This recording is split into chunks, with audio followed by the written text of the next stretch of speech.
Baik teman-teman yang saya cintai karena Allah, nasta'inu billah, kita memohon pertolongan kepada Allah. Kita akan belajar yang pertama teman-teman, mohon dicatat judulnya adalah tentang macam-macam air. Jadi di dalam kitab Imam Syafi'i rahimahullahu ta'ala, beliau menjelaskan bahwa di antara macam-macam air, yang mana air itu adalah sesuatu yang sangat-sangat berguna bagi kita sebagai hamba Allah, maka Imam Syafi'i membagi air tersebut menjadi 4 bagian. Yang pertama adalah thahir mutahhir, air yang suci dan mensucikan. Thahir mutahhir. Dan juga Imam Syafi'i menambahkan thahir mutahhir ghairu makruhin, yang mana air yang suci dan mensucikan serta tidak makruh untuk bersuci. Maksudnya air ini boleh dipakai untuk bersuci. Nah, ya air suci yang mensucikan ini teman-teman dan tidak makruh itu boleh untuk dipakai untuk bersuci dan dinamakan dengan air mutlak. Ya, air mutlak itu maksudnya seperti teman-teman misalnya mengambil air dari mata air atau dari sumur. Nah, ini namanya air mutlak. Atau misalnya teman-teman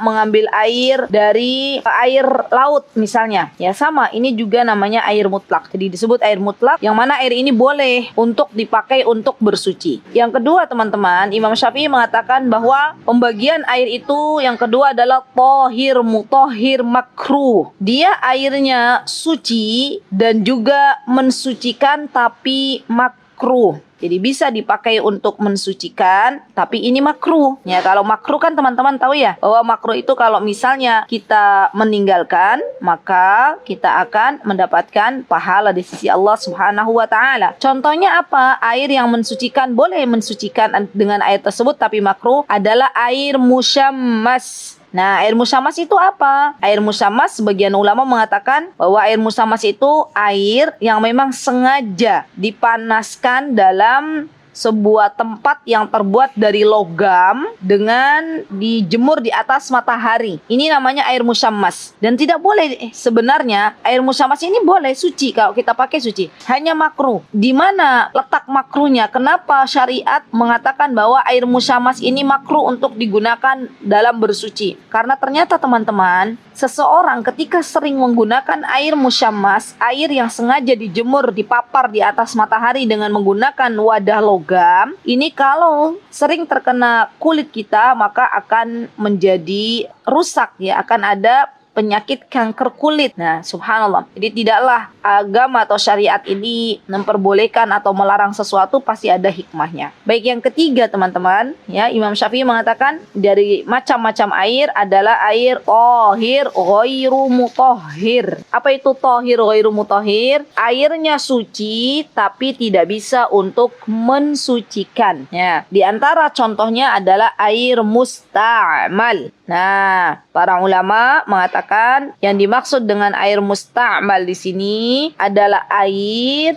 yang bisa dipakai bekas menghilangkan hadas. Nah, jadi biasanya teman-teman, kalau Imam Syafi'i mengatakan air musta'mal ini adalah air yang tidak mensucikan, padahal air tersebut suci, ya, atau air musta'mal itu adalah air yang dipakai setelah orang lain memakai untuk bersuci, atau air tersebut tercampur dengan benda-benda suci. Maka menurut mazhab Imam Syafi'i, air ini suci tapi tidak bisa mensucikan. Kemudian yang keempat adalah air najis. Ya, air najis, di mana air najis ini adalah air yang tidak bisa dipakai untuk bersuci karena dia tercampur dengan benda najis. Ya, nah ini teman-teman yang disebut dengan macam-macam air yang disampaikan oleh Imam Syafi'i. Dan untuk air najis ini teman-teman ada batasannya kalau dalam mazhabnya Imam Syafi'i. Ya, apabila air itu bercampur dengan benda najis dan jumlahnya tidak sampai 2 kullah. Ya, 2 kullah. 2 kullah itu kira-kira sejumlah, kalau teman-teman kullah, kalau kita belajar kembali, 2 kullah itu sepadan dengan 190 liter. Ya. Atau ada yang mengatakan kurang lebih 216 liter itu sama dengan 2 kullah. Artinya air tersebut jumlahnya tidak banyak, ya. Nah, berbeda ketika misalnya nih teman-teman, ya, air tercampur dengan benda najis. Airnya bersih tapi tercampur dengan benda najis. dan dalam jumlah yang cukup banyak. Kemudian air tersebut setelah dilihat itu tidak ada perubahan baik dari segi bau, warna ataupun rasa. Maka dalam hal ini beberapa ulama mengatakan kalau ada air tercampur dengan benda najis tapi tidak berubah rasa karena banyaknya air tersebut, maka dalam hal ini masih bisa dipakai untuk bersuci. Ya, jadi air yang tidak bisa dipakai untuk bersuci atau disebut dengan air najis apabila jumlahnya adalah tidak sampai 2 kullah, berarti sangat-sangat sedikit. Ya, pastinya kalau air yang sangat sedikit tercampur benda najis itu akan merubah rasa, warna, dan bau. Ya, baik. Bab pertama sudah kita mengerti bersama-sama tentang pembagian air dan macam-macamnya. Kemudian yang kedua, di dalam kitab Imam Syafi'i menjelaskan tentang bagaimana menyamak kulit, ya, menyamak kulit bangkai. Ini kita tidak akan berbicara panjang lebar teman-teman karena menurut saya ini sesuatu yang tidak banyak kita jumpai di kehidupan kita. Tapi yang pasti kita harus tahu bahwa kulit bangkai binatang ya itu bisa menjadi suci ketika dia disamak. Ya, ketika dia disamak, dan ini menyamak kulit juga tidak sembarang orang bisa menyamaknya. Jadi ada tips, ya, ada ilmunya, dan kalaupun kulit itu sudah disamak, maka di sini kulitnya menjadi suci. Ya, jadi kulit bangkai binatang. Baik, bab yang kedua sudah kita lewati.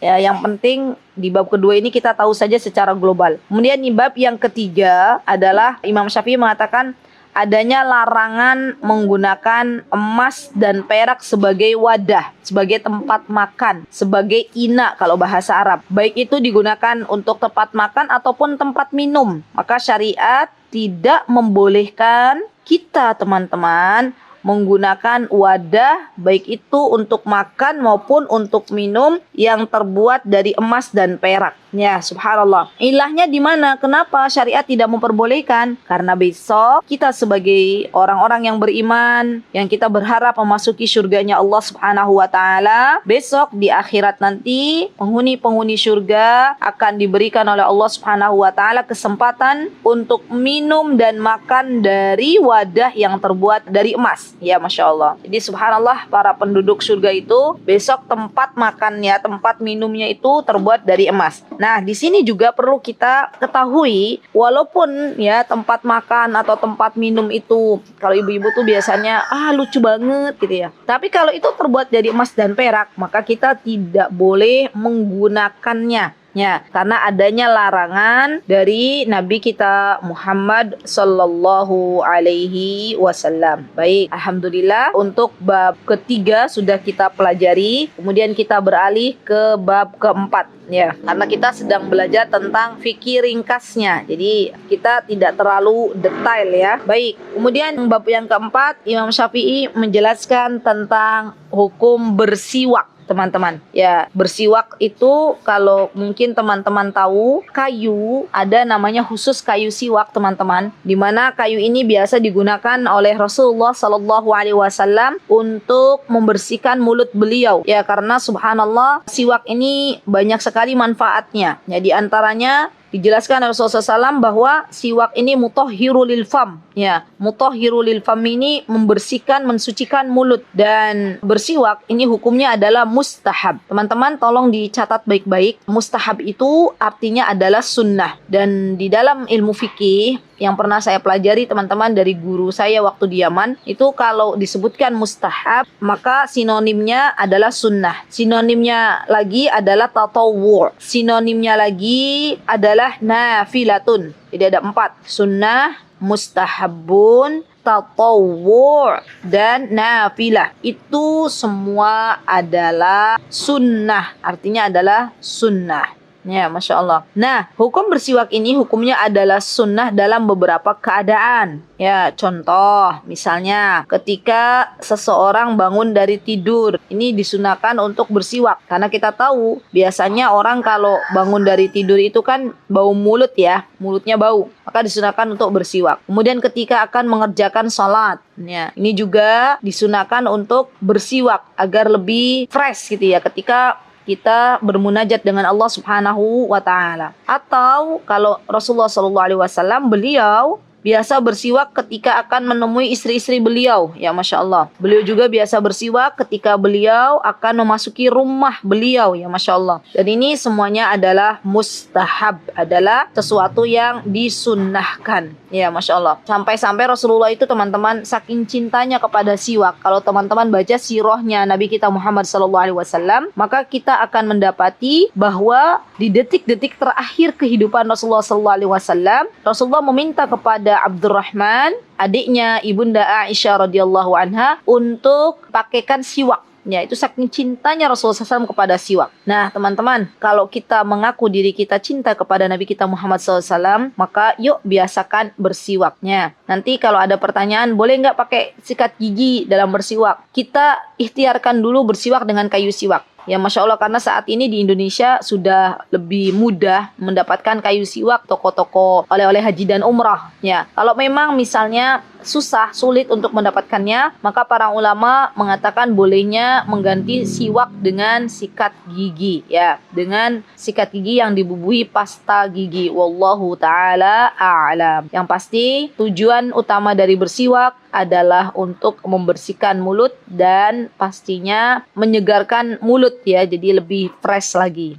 Baik, alhamdulillah bab keempat sudah kita lalui. Kemudian alhamdulillah kita sekarang menginjak di bab kelima dari Kitabut Thaharah. Nah, yang kelima teman-teman, Imam Syafi'i rahimahullahu ta'ala, beliau menyebutkan tentang rukun-rukun wudu. Nah, ini nih penting banget nih. Kenapa saya katakan penting kita tuh sebagai seorang muslimah mengetahui rukun-rukun wudu? Karena wudu itu adalah amal solih yang biasa kita lakukan sebelum kita menunaikan ibadah salat, ya kan? Ya, jadi jangan sampai kita nggak tahu rukun wudu aja apa gitu ya. Kita harus tahu sekarang ilmu dulu. Nah, di antara rukun wudu itu kata Imam Syafi'i ada 6, teman-teman. Yang pertama, niat. Dan ini yang menjadikan pembeda niat ini antara aktivitas harian dan amal saleh.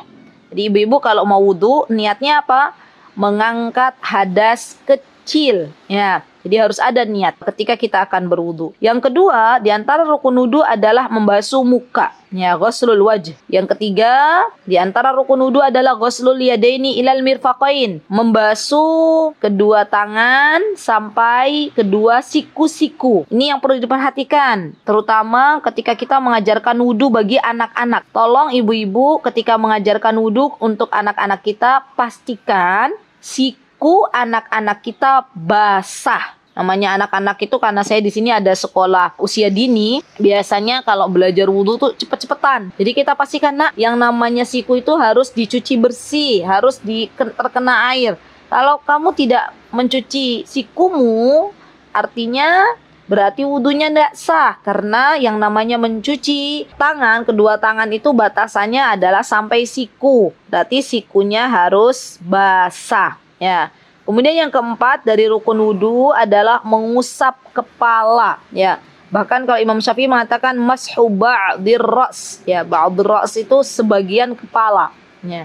Kemudian yang kelima, Imam Syafi'i mengatakan bahwa di antara rukun wudu itu adalah ghuslur rijlaini ilal ka'bain, membasuh kaki sampai mata kaki. Ingat, batasannya ka'bain, mata kaki.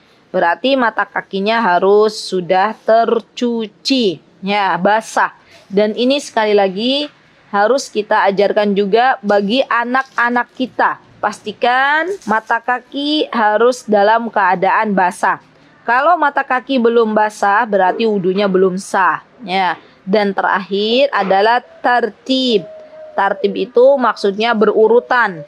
Jadi yang namanya wudu itu, teman-teman, dimulai dari niat, dimulai dari membasuh muka, membasuh kedua tangan, mengusap sebagian kepala, membasuh kedua kaki, rukun-rukunnya itu berurutan. Tidak bisa yang namanya wudu misalnya nih, didahulukan kaki dulu, baru tangan, baru muka. Itu artinya tidak tertib, tidak berurutan, ya.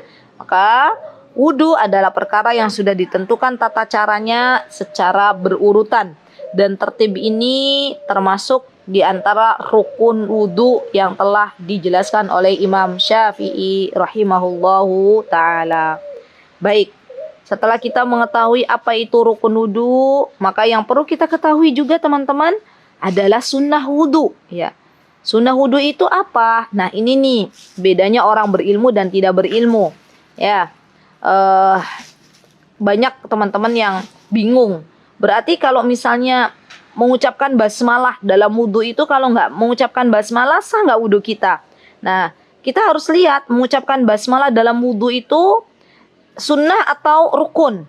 Kalau misalnya mengucapkan basmalah itu rukun, artinya wudunya nggak sah. Tapi ternyata dalam madhab Imam Syafi'i rahimahullahu ta'ala, Imam Syafi'i teman-teman meletakkan yang namanya membaca basmalah ketika akan berwudu itu adalah sunnah. Berarti kalau sunnah, kalaupun misalnya tidak membaca basmalah, wudunya tetap sah. Ya, ini madhabnya Imam Syafi'i. Beda dengan madhab yang lain ya. Sekarang kita fokus membahas madhab Imam Syafi'i. Yang kedua, mohon teman-teman yang mic-nya mohon untuk diperhatikan, atau mungkin saya bisa dibantu oleh Kak Bondan untuk menutup mic peserta yang terbuka, mungkin tidak sengaja. Baik, yang kedua ya, di antara sunnah wudu kata Imam Syafi'i setelah membaca basmalah, di antara sunnah wudunya adalah membasuh kedua telapak tangan. Ya, sebelum memasukkannya ke dalam wadah air. Jadi membasuh 3 kali itu termasuk sunnah wudu kalau kata Imam Syafi'i. Dan yang ketiga berkumur-kumur. Ya, kumur-kumur kalau Imam Syafi'i mengatakan sunnah. Tapi madhab yang lain mengatakan ini adalah wajib. Ya, tetap kita fokus di madhabnya Imam Syafi'i ya. Berkumur-kumur itu sunnah menurut beliau. Dan termasuk juga yang sunnah menurut Imam Syafi'i adalah istinsyak. Istinsyak itu teman-teman artinya menghirup air ke dalam hidung dan mengeluarkannya kembali. Ini namanya istinsyak. Ya. Nih teman-teman, kalau misalnya teman-teman megang madhabnya Imam Syafi'i, teman-teman tidak istinsyak, wudunya sah. Tapi kalau teman-teman memegang madhab ya selain madhab Imam Syafi'i, karena yang pernah saya pelajari seperti madhab Imam Ahmad Hambali, itu menggunakan istinsyak ini adalah sebuah kewajiban dalam berwudu. Baik. Kemudian di antara sunnahnya ya Imam Syafi'i adalah mengusap kedua telinga. Ya, sebelum mengusap kedua telinga, mengusap semua bagian wajah. Ya, mengusap semua bagian wajah. Jadi bagian wajah itu semuanya dari mulai kalau kita lihat batas wajah itu teman-teman, dari mulai tumbuhnya rambut ini sudah mulai batasan wajah. Maka kalau Imam Syafi'i sunnahnya semuanya dicuci, dibasuh itu adalah sunnah. Ya. Dan beliau mengatakan di antara sunnah juga mengusap kedua telinga. Ya, telinga meliputi bagian dalam dan luar pastinya. Karena kan telinga kita kan berlapis-lapis ya, diusap. Nah, ini juga termasuk sunnah. Kemudian di antara sunnahnya juga menurut Imam Syafi'i adalah menggunakan atau mendahulukan anggota yang kanan dari yang kiri. Jadi kalau mau mencuci kaki, dahulukan yang kanan dulu. Kalau mau mencuci tangan, dahulukan yang kanan dulu, baru setelah itu sebelah kiri. Nah, di antara sunnah juga menurut Imam Syafi'i teman-teman adalah mencuci anggota wudu 3 kali. Nah, itu sunnah menurut Imam Syafi'i. Jadi kalau misalnya teman-teman terburu-buru dalam berwudu 1 kali saja, maka itu sudah masuk, udah rukun wudunya sudah dapat gitu ya. Kalau menurut madhab Imam Syafi'i, kalau pengen 3 kali berarti sunnahnya juga kita dapat ya. Dan yang terakhir, di antara sunnah wudu menurut Imam Syafi'i adalah mualah. Mualah itu teman-teman ya adalah perbuatan, ini kata-kata fikih kayak mualah, tartib. Ini harus teman-teman catat karena nanti ketemu lagi. Apa itu mualah? Mualah itu teman-teman adalah kita melakukannya beruntun. Maksudnya tidak menjeda. Contoh, misalnya nih saya kasih contoh real ya. Yang tidak boleh misalnya teman-teman sudah membasuh muka. Tiba-tiba teman-teman ada tamu datang. Teman-teman membukakan pintu untuk tamu tersebut, ngobrol ke sana kemari setengah jam, tamunya baru pulang ya. Nah, dalam kondisi ini teman-teman misalnya habis mencuci muka, teman-teman langsung setelah itu teman-teman membasuh kedua tangan sampai siku, ya melanjutkan lagi. Ini tidak disebut dengan mualah karena adanya jeda yang sangat lama, ya. Dan ini tidak diperbolehkan dalam mazhabnya Imam Syafi'i karena mualah ini harus ada dalam perkara wudu, ya. Baik. Alhamdulillah, bab kelima sudah kita pelajari tentang rukun wudu dan sunnah-sunnah wudu. Sekarang kita masuk bab keenam. Bab keenam, nah ini juga penting jadi saya bahas ya, adalah tentang hukum istinja. Ya, istinja itu adalah membersihkan kotoran setelah kita buang air kecil maupun buang air besar. Ya teman-teman, dan ini subhanallah sesuatu yang mesti kita ajarkan kepada anak-anak kita, terutama kalau teman-teman punya anak laki-laki. Ketika setelah buang air kecil maka kita harus ajarkan istinja, dan ini bagian dari tanggung jawab kita teman-teman sebagai seorang ibu. Diajarkan bagaimana cara membersihkan kotoran setelah mereka buang air kecil, buang hajat, baik itu buang air kecil maupun buang air besar, ya. Dan Imam Syafi'i mengatakan bahwa di antara yang paling utama teman-teman, ya, untuk beristinja ini ada level-levelnya, ya. Levelnya itu yang pertama, yang paling sempurna menurut Imam Syafi'i adalah an yastanjiya bil ahjar summa yutbi'uha bil ma. Ya, level pertama kalau teman-teman bisa, ya. Pertama, istinja itu menggunakan beberapa buah batu terlebih dahulu, baru setelah itu diikuti dengan air. Nah, ini yang pertama. Yang kedua levelnya teman-teman, beristinja boleh menggunakan salah satunya. Ya, kalau ada air, kita gunakan air saja. Nah, level yang selanjutnya kalau tidak ada air, maka kita boleh menggunakan 3 buah batu untuk mensucikan tempat keluarnya kotoran. Jadi, Masya Allah, ini urutannya, ya, urutannya. Biasanya kalau yang umum ya, yang saya tahu orang-orang Indonesia, masyarakat Indonesia itu menggunakan air, ya. Subhanallah, terakhir kemarin belum lama, ala kulli hal, kemarin kami lihat di pesawat itu ada banyak jamaah dari Indonesia yang mana mereka itu sengaja membawa gelas, ya, gelas minum dari pesawat yang dibagikan itu ke toilet, ya. Mereka ternyata walaupun atau pramugari atau pramugara yang ada di awak pesawat mengatakan bahwa yang namanya bersuci mohon menggunakan tisu karena keterbatasan air yang ada dalam pesawat. Tapi tetap yang namanya orang Indonesia itu kayaknya kurang afdol, gitu, kurang utama kalau tidak menggunakan air. Buktinya apa? Ketika saya ke toilet, ya, saya mendapati ada banyak gelas-gelas yang orang Indonesia bawa. Artinya mereka itu sepertinya belum biasa menggunakan tisu, ya. Jadi tetap mereka menggunakan air, ya. Beda orang-orang barat. Orang-orang barat biasanya mereka lebih senang menggunakan tisu dan biasanya WC-nya, toiletnya itu kering, ya. Ya, wallahu taala alam. Yang jelas yang paling utama kalau memang airnya memadai, melimpah ruah, maka menggunakan air. Tapi kalau misalnya memang tidak ada air sama sekali, ya bagaimana? Apakah tidak istinja? Tetap harus istinja. Tetap harus membersihkan kotoran. Dengan apa? Dengan batu atau yang semisalnya. Misalnya apa? Tisu zaman sekarang, ya. Itu boleh dibersihkan dengan tisu.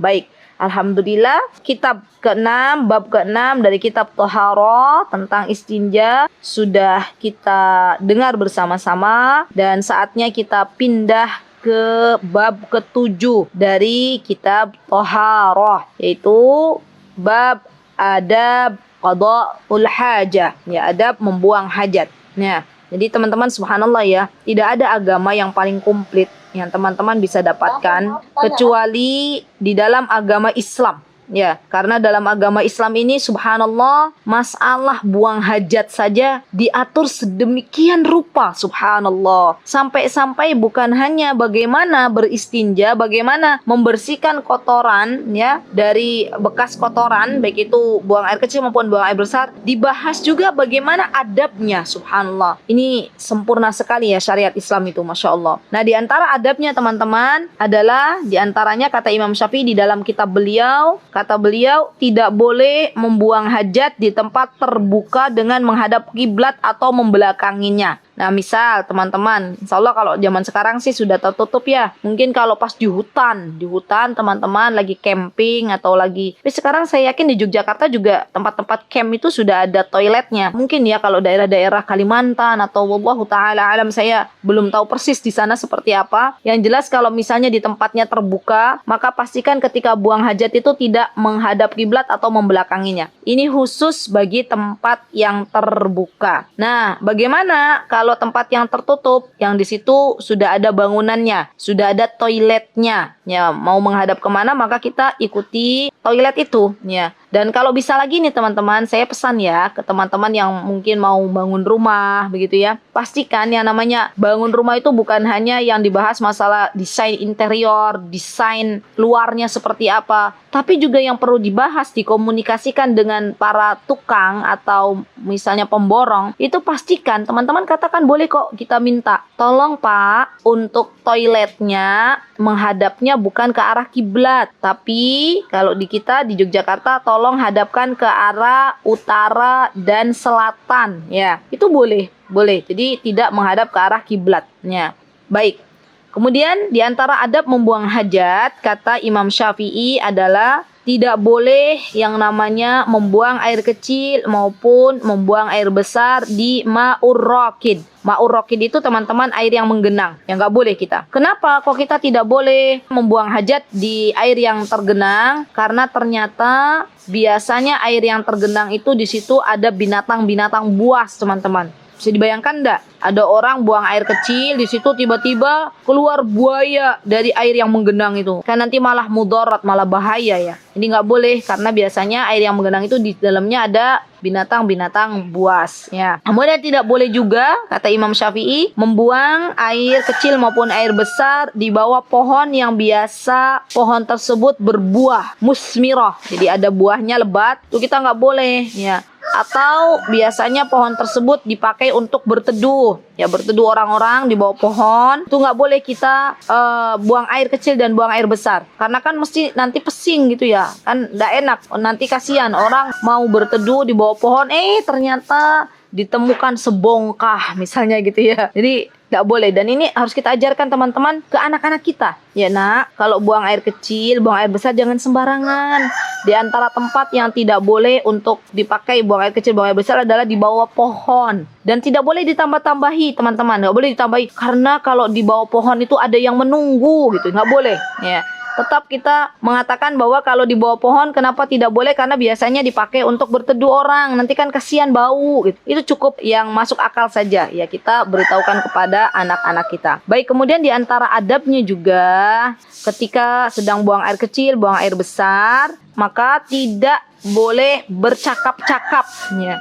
Nah, ini biasanya anak-anak pondok ini, yang saya pernah karena berada di sebuah pondok pesantren, itu antara satu sama lain anak-anak karena kamar mandinya berdekat-dekatan, biasanya saling ngobrol. Apalagi misalnya subhanallah ada sebagian orang yang di kamar mandi malah nyanyi. Dikiranya tempat karaokean, padahal yang namanya kamar mandi, toilet itu tempatnya setan di situ. Jadi kita tidak boleh berlama-lama. Kalau memang sudah selesai ya menyelesaikan hajat kita, maka bersegeralah untuk selesai keluar ya. Jadi nggak boleh berlama-lama ya.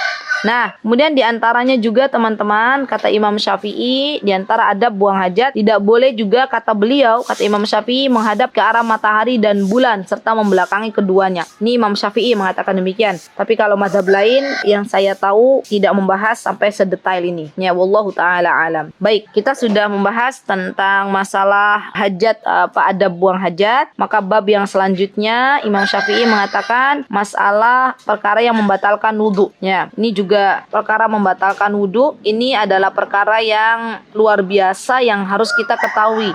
Jadi sambungannya dengan bab wudhu ya. Di antaranya ada 6 perkara yang membatalkan wudhu. Kata Imam Syafi'i, di antaranya ketika ada sesuatu yang keluar dari kubul. Nah, teman-teman harus paham ya, kubul itu apa, dubur itu apa. Kubul itu saluran untuk buang air kecil, itu namanya kubul. Dubur itu saluran untuk biasa kita buang air besar, itu namanya dubur ya. Nah, kalau ada yang keluar dari 2 lubang ini, baik kubul maupun dubur, maka kita batal wudhu kita. Kemudian yang kedua, Imam Syafi'i mengatakan bahwa di antara yang membatalkan wudhu adalah tidur berat. Maksudnya tidur berat itu jadi tidur dengan di atas ranjang, atau tidur sambil, mohon maaf ya, sambil bertelekan bantal. Posisinya mohon maaf, pantatnya sudah tidak lagi diletakkan di atas ubin, di atas tanah. Nah, ini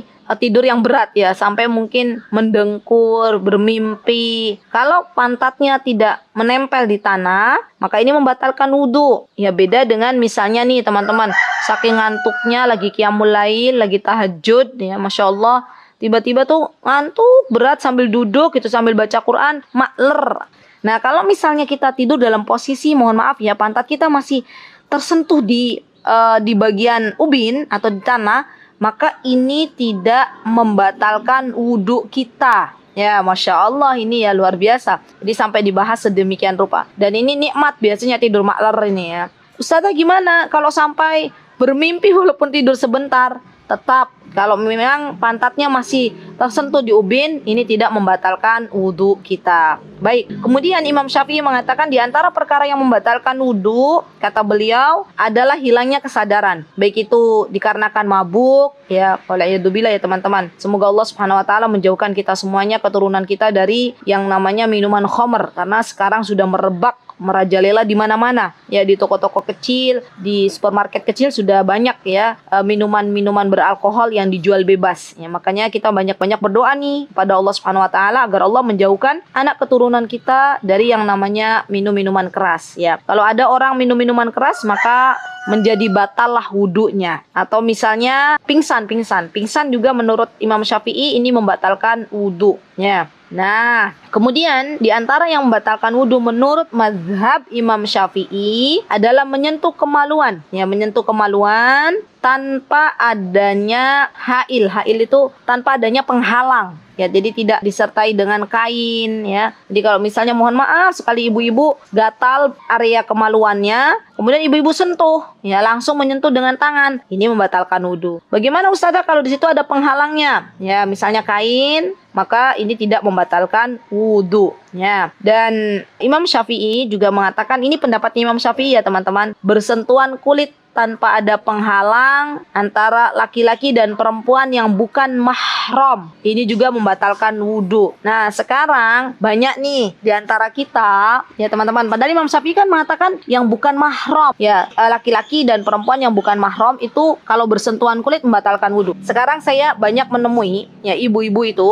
ya mengaku madhabnya Imam Syafi'i, tapi ketika menyentuh suaminya maka mereka akan mengatakan, Pak batal wudhunya, saya sudah punya wudhu karena disentuh sama Pak gitu. Pak itu suami, maka batal wudhunya. Padahal itu tidak membatalkan wudhu ibu-ibu, karena Imam Syafi'i mengatakan dengan jelas yang membatalkan wudhu itu adalah, Masya Allah ya, al-mar'atu atau ar-rajul ajnabi atau al-mar'atul ajnabiyah ya, di lamsul mar'at rajulil al-mar'atul ajnabiyah min ghairi hail, tanpa adanya pembatas, itu yang membatalkan wudhu, yang bukan mahram. Lah, suami kita kan mahram kita. Dan ya, Rasulullah SAW dalam riwayat saya pernah membaca, beliau juga pernah ya mengecup keningnya ibunda Aisyah radhiyallahu anha ketika beliau sudah dalam keadaan berwudu dan beliau tidak mengulangi wudunya kembali. Ya, Masya Allah. Jadi ini menjadi catatan penting bagi kita pengikut mazhab Imam Syafi'i, bahwa jikalau sentuhan kulit antara laki-laki dan perempuan yang mana itu adalah mahramnya, tidak membatalkan wudhu. Yang membatalkan wudhu kalau bukan mahram. Dan PR lagi nih ibu-ibu, kita belajar lagi siapa sesungguhnya mahram kita ya, dan siapa yang bukan mahram kita.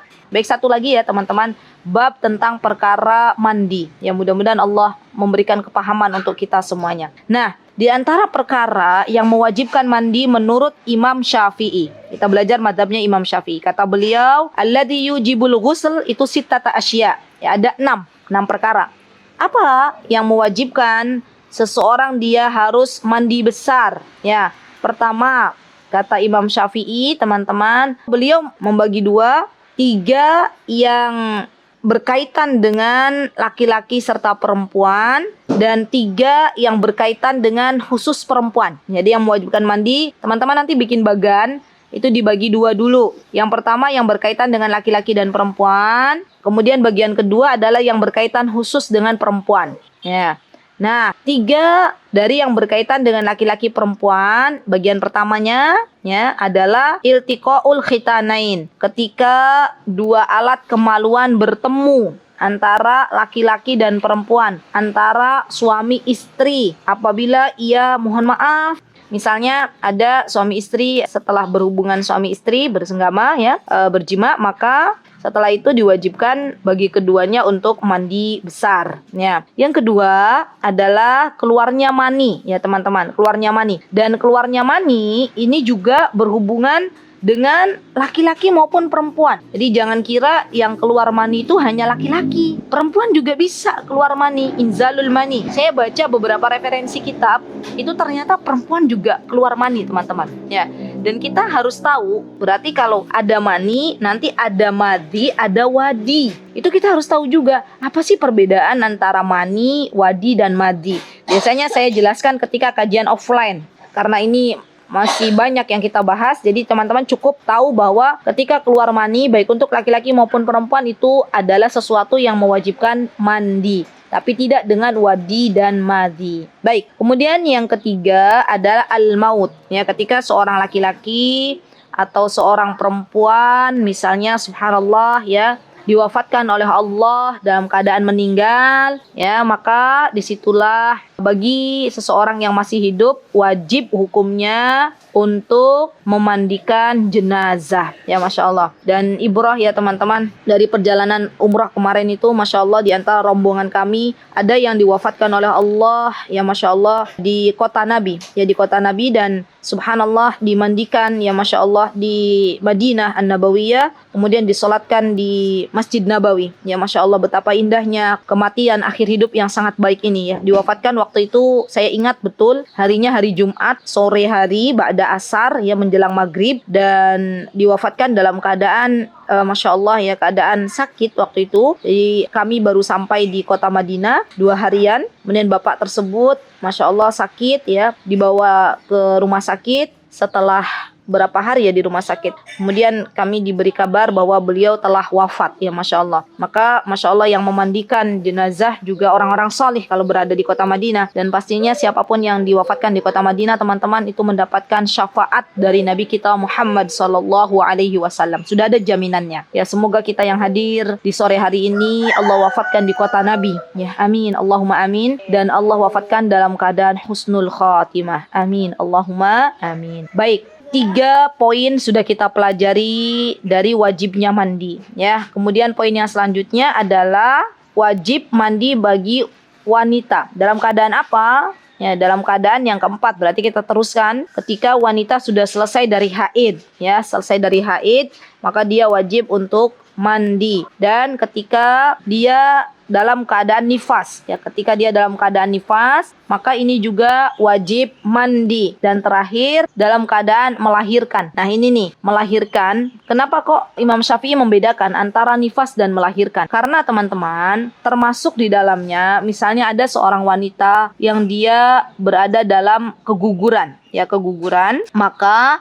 di sini diwajibkan juga mandi. Atau misalnya seorang wanita yang dia melahirkan misalnya, tapi ternyata misal ya tidak keluar darah misal, maka ini juga wajib mandi menurut mazhab Imam Syafi'i karena dia telah melahirkan ya. Dan ini poin yang sangat penting menurut saya, yang wajib kita ketahui apa-apa yang perlu kita lakukan dalam hal mandi. Oh iya, ada tambahan juga sebenarnya, tapi tidak dicantumkan di dalam kitabnya Imam Syafi'i. Tidak apa-apa, insyaallah ini info yang menurut saya harus kita ketahui juga, termasuk diantaranya teman-teman ya, diantara yang sebagian ulama mengatakan diantara yang mewajibkan mandi apabila seseorang itu masuk ke dalam Islam ya, masuk ke dalam Islam, misalnya sebelumnya bukan beragama Islam, kemudian dia masuk ke dalam Islam, maka di sini pun diwajibkan baginya untuk mandi. Baik, kemudian Imam Syafi'i menjelaskan tentang rukun mandi. Nah ini nih teman-teman, kita harus tahu mana rukun mana sunnah mandi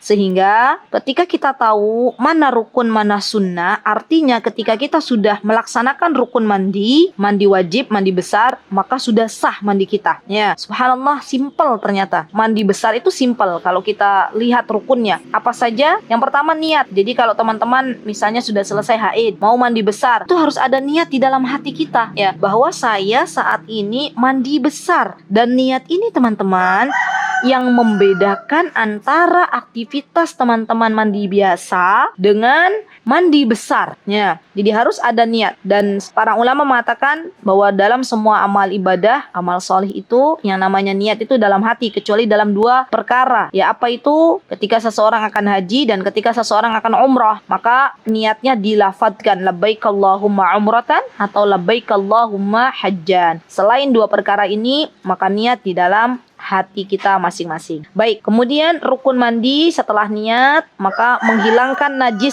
jika ada di badannya. Ya, menghilangkan najis, misalnya di badan kita ada sesuatu yang menempel dan itu adalah benda najis, kita hilangkan dulu. Ya, kita hilangkan dulu. Setelah hilang, maka yang poin yang selanjutnya mengalirkan air, ya.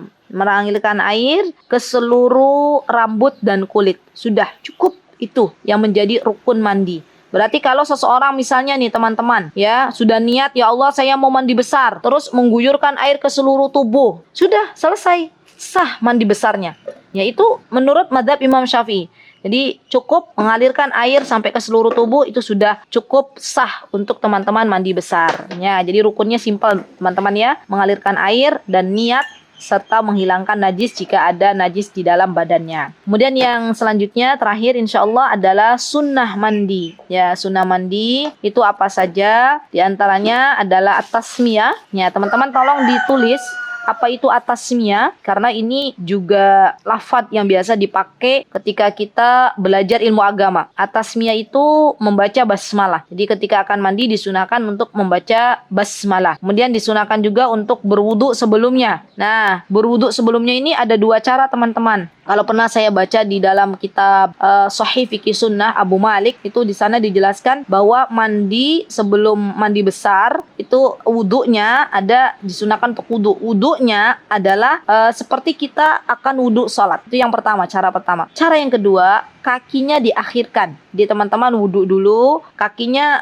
tunggu belum dicuci, baru teman-teman mandi besar. Nah, nanti setelah selesai baru kakinya dicuci. Ya, jadi ada dua cara, boleh dipakai kedua-duanya. Ya, kemudian di antara sunnah mandi juga adalah imrarul yad alal jasad. Ya, imrarul yad alal jasad ini adalah menggosok-gosokkan tangan kita ke badan kita. Ya, jadi bukan hanya diguyur saja airnya, tapi kita juga menggosok-gosokkan ya anggota badan yang kita guyur untuk mandi itu dengan tangan kita. Ya, kemudian di antara sunnahnya juga al-muwalat. Nah, sudah tahu ya, tadi tidak perlu saya jelaskan lagi nih apa itu al-muwalat karena tadi sudah teman-teman catat ya. Dan terakhir adalah sunnah mandi taqdimul yumna 'alal yusra. Mendahulukan bagian yang kanan dari bagian yang kiri. Nah, Masya Allah. Jadi ini teman-teman di antara sunnah-sunnah mandi. Ya, Masya Allah. Nah, setelah kita tahu ya bahwa sunnah mandi itu luar biasa simple juga, maka kita pakai teman-teman ketika akan mandi. Ya, apalagi kalau teman-teman punya anak gadis, ya misalnya sudah mulai baligh, maka wajib nih bagi kita sebelum anak gadis kita itu mengalami masa baligh untuk kita ajarkan terlebih dahulu bagaimana cara mandi. Dan itu menjadi subhanallah amal jariyah teman-teman. Ilmu yang bermanfaat bagi kita. Bisa dibayangkan enggak? Anak kita, anak gadis kita hidup misalnya berpuluh-puluh tahun. Kemudian kita meninggal dunia. Ya, selagi anak gadis kita menggunakan amal solih mandi besar dari apa yang sudah kita ajarkan kepada mereka, kita dapat pahalanya. Ya, Masya Allah. Jadi sebenarnya pundi-pundi pahala bagi seorang ibu itu di dalam rumah tuh begitu banyak. Ya, di antaranya apa? Mengajarkan hal-hal yang baik, mengajarkan amal-amal solih kepada putra-putrinya, dan itu akan menjadi amal jariyah sepanjang hidup putra-putri tersebut dan menjadi amal jariyah sepeninggal ibu ini ya ketika sudah terbujur kaku di kubur. Baik, alhamdulillah kita sudah selesai belajar tentang apa itu mandi yang diwajibkan dan apa itu rukun mandi serta sunnah-sunnah mandi. Insya Allah kita cukupkan sampai di sini teman-teman. Semoga Masya Allah ini hari ini dapat warisan Nabi, ya ilmunya banyak sekali teman-teman ya. Semoga apa yang teman-teman dapatkan dari mulai macam-macam air dan sampai ke sunnah-sunnah mandi, semoga bermanfaat bagi teman-teman dan semoga Allah Subhanahu wa taala memudahkan kita untuk bisa mengamalkannya. Jika ada yang benar datangnya dari Allah, jika ada yang salah datangnya dari saya pribadi, saya mohon maaf yang sebesar-besarnya. Aqulu qauli hadza wastaghfirullah li wa lakum wa akhiru da'wana anil hamdulillahi rabbil alamin. Assalamualaikum warahmatullahi wabarakatuh.